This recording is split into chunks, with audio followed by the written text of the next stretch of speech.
രാജ്യമാകെ SDPI കേന്ദ്രങ്ങളിൽ ED raid നടക്കുകയാണ്.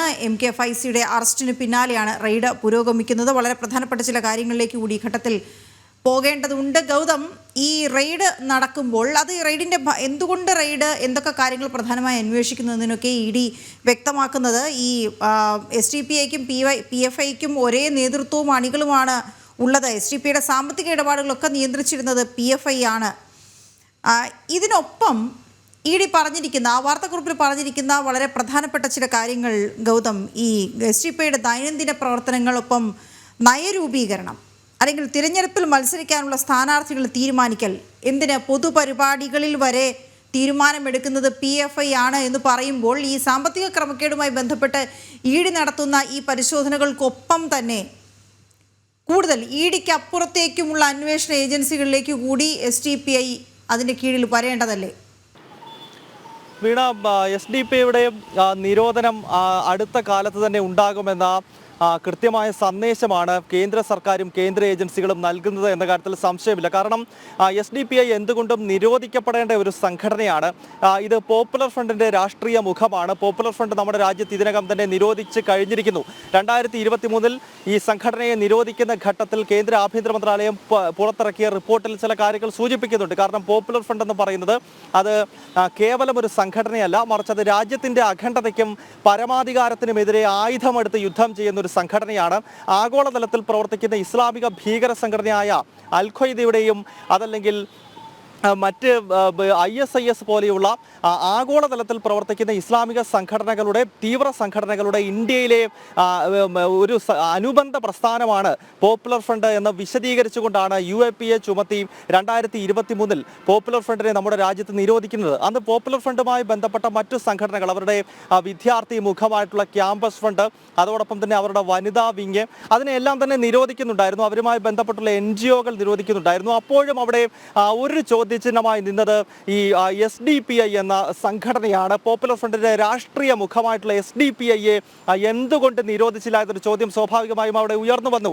അതിന്റെ കാരണം നമുക്കറിയാം, SDPI ഒരു രാഷ്ട്രീയ പാർട്ടിയായി രജിസ്റ്റർ ചെയ്തിട്ടുള്ള സംഘടനയാണ്. അതിനെ വളരെ വേഗത്തിൽ കേന്ദ്ര ആഭ്യന്തര മന്ത്രാലയത്തിന് നിരോധിക്കാൻ കഴിയുന്നില്ല. കാരണം നമ്മുടെ രാജ്യത്ത് ഇന്നേ വരെ ഒരു രാഷ്ട്രീയ പാർട്ടിയെ നിരോധിച്ച ചരിത്രമില്ല. കാരണം തെരഞ്ഞെടുപ്പ് കമ്മീഷന്റെ മുന്നിൽ കൃത്യമായി തന്നെ എഴുതി കൊടുത്തതിന് ശേഷം, അതായത് ഒരു രാഷ്ട്രീയ പാർട്ടി നമ്മുടെ രാജ്യത്ത് രൂപീകരിക്കുന്നതിൻ്റെ ഫോർമാറ്റ് എന്നത് തെരഞ്ഞെടുപ്പ് കമ്മീഷൻ നൽകുന്ന ഒരു ഫോമുണ്ട്. ആ ഫോമിനകത്ത് ഈ രാജ്യത്തിൻ്റെ പരമാധികാരത്തെയും ഈ രാഷ്ട്രത്തിൻ്റെ അഖണ്ഡതയെയും ബഹുമാനിക്കുമെന്നും ഈ രാജ്യത്തിൻ്റെ ഭരണഘടനയോട് എല്ലാ കാലത്തും കൂറുണ്ടാകുമെന്ന് എഴുതി കൊടുത്ത ശേഷമാണ് തെരഞ്ഞെടുപ്പ് കമ്മീഷൻ അതിനെപ്പറ്റി വിശദമായി പരിശോധിച്ച് ഈ ഒരു പാർട്ടി ഉണ്ടാക്കുമ്പോൾ ആ പാർട്ടിയുടെ ഭാരവാഹികളെ പറ്റി പരിശോധിക്കും. അവർക്ക് ഇന്ത്യൻ പൗരത്വമുണ്ടോ, വോട്ട് ചെയ്യാനുള്ള അവകാശമുണ്ടോ, അതോടൊപ്പം തന്നെ ഈ സംഘടനയുടെ കാര്യങ്ങളൊക്കെ പരിശോധിച്ചാണ് രാഷ്ട്രീയ പാർട്ടികൾ രൂപീകരിക്കുന്നത്. അതിനാൽ സ്വാഭാവികമായും രാഷ്ട്രീയ പാർട്ടികളെ നിരോധിക്കുന്നതിന് കേന്ദ്ര ആഭ്യന്തര മന്ത്രാലയത്തിന് മുന്നിലുള്ള തടസ്സം എന്നത് തെരഞ്ഞെടുപ്പ് കമ്മീഷൻ ഇതിനൊരു അനുമതി നൽകണം എന്നുള്ളത് ഒരു ഘടകം. രണ്ടാമത്തെ വിഷയം, രാഷ്ട്രീയ പാർട്ടിയാണെങ്കിലും അത് രാജ്യത്തിൻ്റെ പരമാധികാരത്തിനും ഐക്യത്തിനും രാജ്യത്തിൻ്റെ അഖണ്ഡതയ്ക്കുമെതിരെ പ്രവർത്തിക്കുന്നു എന്നതിന് തെളിവുകൾ ലഭിച്ചു കഴിഞ്ഞാൽ പിന്നീട് കേന്ദ്ര ആഭ്യന്തര മന്ത്രാലയത്തിന് നടപടിയെടുക്കാം. അപ്പോൾ നമുക്ക് മനസ്സിലാക്കാൻ കഴിയുന്നത് കേന്ദ്ര ഏജൻസികൾക്കും കേന്ദ്ര സർക്കാരിനും SDPIയുടെ ഭീകര ബന്ധം സംബന്ധിച്ചുള്ള തെളിവുകൾ കൃത്യമായി തന്നെ ലഭിച്ചു കഴിഞ്ഞിരിക്കുന്നു. അതിനാൽ നിരോധനത്തിലേക്ക് ഈ സംവിധാനം കടക്കുകയാണ് എന്നതിന്റെ സൂചനയാണ് ഇപ്പോൾ രാജ്യവ്യാപകമായി നടന്നുകൊണ്ടിരിക്കുന്ന റെയ്ഡ് എന്ന് വേണം വിശേഷിപ്പിക്കാൻ. കാരണം SDPIക്കായി തിരഞ്ഞെടുപ്പ് ഫണ്ട് നൽകുന്നത് പോപ്പുലർ ഫ്രണ്ട് ആണ് എന്ന് ED കൃത്യമായി ആ വാർത്താക്കുറിപ്പിൽ പറയുന്നത്.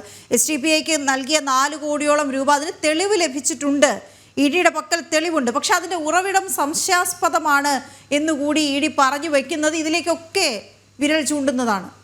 വീണ, അത് തന്നെയാണ്. അതായത് SDPIയുടെ ഫണ്ടിങ്ങിൻ്റെ പ്രധാനപ്പെട്ട സ്രോതസ് പോപ്പുലർ ഫ്രണ്ട് ആണെന്ന് ED ഈ കഴിഞ്ഞ ദിവസം പുറത്തിറക്കിയ റിപ്പോർട്ടിനകത്ത് ചൂണ്ടിക്കാണിക്കുന്നുണ്ട്. പോപ്പുലർ ഫ്രണ്ടിന് ഏതാണ്ട് 61 കോടി രൂപ അടുത്ത കാലത്ത് ഈ നിരോധനത്തിന് മുൻപ് വിവിധ രാജ്യങ്ങളിൽ നിന്നും, പ്രത്യേകിച്ച് ഗൾഫ് രാജ്യങ്ങളിൽ നിന്നാണ്, കാരണം എല്ലാം മുസ്ലിം രാജ്യങ്ങളാണ്, അവിടെ നിന്നാണ് ഇവിടേക്ക് ഫണ്ട് എത്തിയത്. ഈ ഫണ്ട് ഇവർ രാജ്യത്ത് വിധ്വംസക പ്രവർത്തനങ്ങൾക്കായി, അതായത് പ്രത്യേകിച്ച് പൗരത്വ ഭേദഗതി നിയമവുമായി ബന്ധപ്പെട്ട് 2019 കേന്ദ്ര സർക്കാർ ഈ ബില്ല് ലോക്സഭയിലും രാജ്യസഭയിലും പാസ്സാക്കിയ ഘട്ടത്തിൽ പിന്നീട് അതിനുശേഷം 2020 രാജ്യതലസ്ഥാനത്ത് കലാപമുണ്ടാകുന്നതൊക്കെ നമുക്കറിയാം.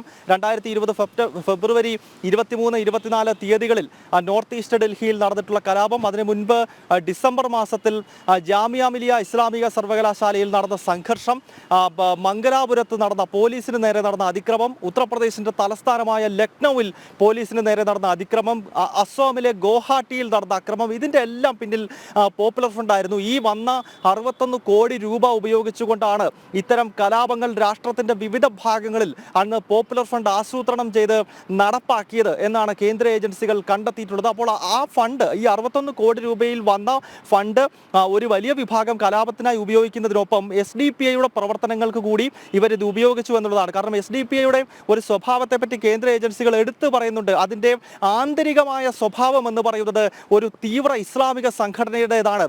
ആന്തരികമായി ഒരു തീവ്ര ഇസ്ലാമിക സംഘടനയായി പ്രവർത്തിക്കുകയും ബാഹ്യമായി ഒരു സാംസ്കാരിക സംഘടനയാകാൻ ശ്രമിക്കുകയും ചെയ്യുന്നതാണ് SDPIയുടെ ശൈലി എന്നാണ് കേന്ദ്ര ഏജൻസികൾ വിരൽ ചൂണ്ടുന്നത്. അതിനാൽ തന്നെ ഈ ബാഹ്യമായി സാംസ്കാരിക സംഘടനയാകാൻ വേണ്ടി ഈ ഫണ്ടുകൾ ഉപയോഗിക്കുന്നുണ്ട്. അതിനൊരു ഉദാഹരണം പറഞ്ഞാൽ, നമ്മളിപ്പോൾ SDPIയുടെ സംസ്ഥാന നേതാക്കളുടെ പട്ടിക നോക്കിയാൽ, സംസ്ഥാന ഭാരവാഹി പട്ടിക നോക്കിക്കഴിഞ്ഞാൽ തന്നെ അതിനകത്ത് ഹിന്ദു മതവിശ്വാസികളായിട്ടുള്ള അല്ലെങ്കിൽ ഹിന്ദു നാമധാരികളായിട്ടുള്ള നേതാക്കന്മാരെ നമുക്ക് കാണാൻ സാധിക്കുന്നുണ്ട്.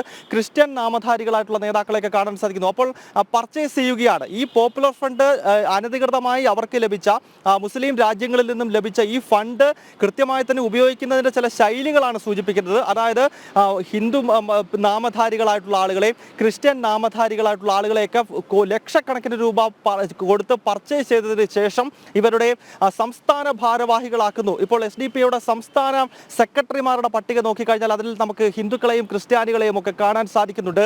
അവരുടെ സംസ്ഥാന ജനറൽ സെക്രട്ടറിമാരുടെ പട്ടിക നോക്കിക്കഴിഞ്ഞാൽ അതിൽ നമുക്ക് അമുസ്ലിങ്ങളായിട്ടുള്ള അല്ലെങ്കിൽ മുസ്ലിം ഇതര വിഭാഗക്കാരെ നമുക്ക് കാണാൻ കഴിയുന്നു. അവർ തെരഞ്ഞെടുപ്പുകളിൽ സ്ഥാനാർത്ഥികളാക്കുമ്പോൾ, ഇപ്പോൾ നമുക്ക് തദ്ദേശ തെരഞ്ഞെടുപ്പ് നോക്കിക്കഴിഞ്ഞാൽ തന്നെ SDPIയുടെ സ്ഥാനാർത്ഥികൾ പല സ്ഥലങ്ങളിലും ഹിന്ദു നാമധാരികളും ക്രിസ്ത്യൻ നാമധാരികളുമാണ്. ഇതിനായൊക്കെ ഫണ്ടിങ് നടത്തിയത് പോപ്പുലർ ഫ്രണ്ട് ആണ് എന്നാണ് എൻഫോഴ്സ്മെന്റ് ഡയറക്ടറേറ്റിന്റെ കണ്ടെത്തൽ.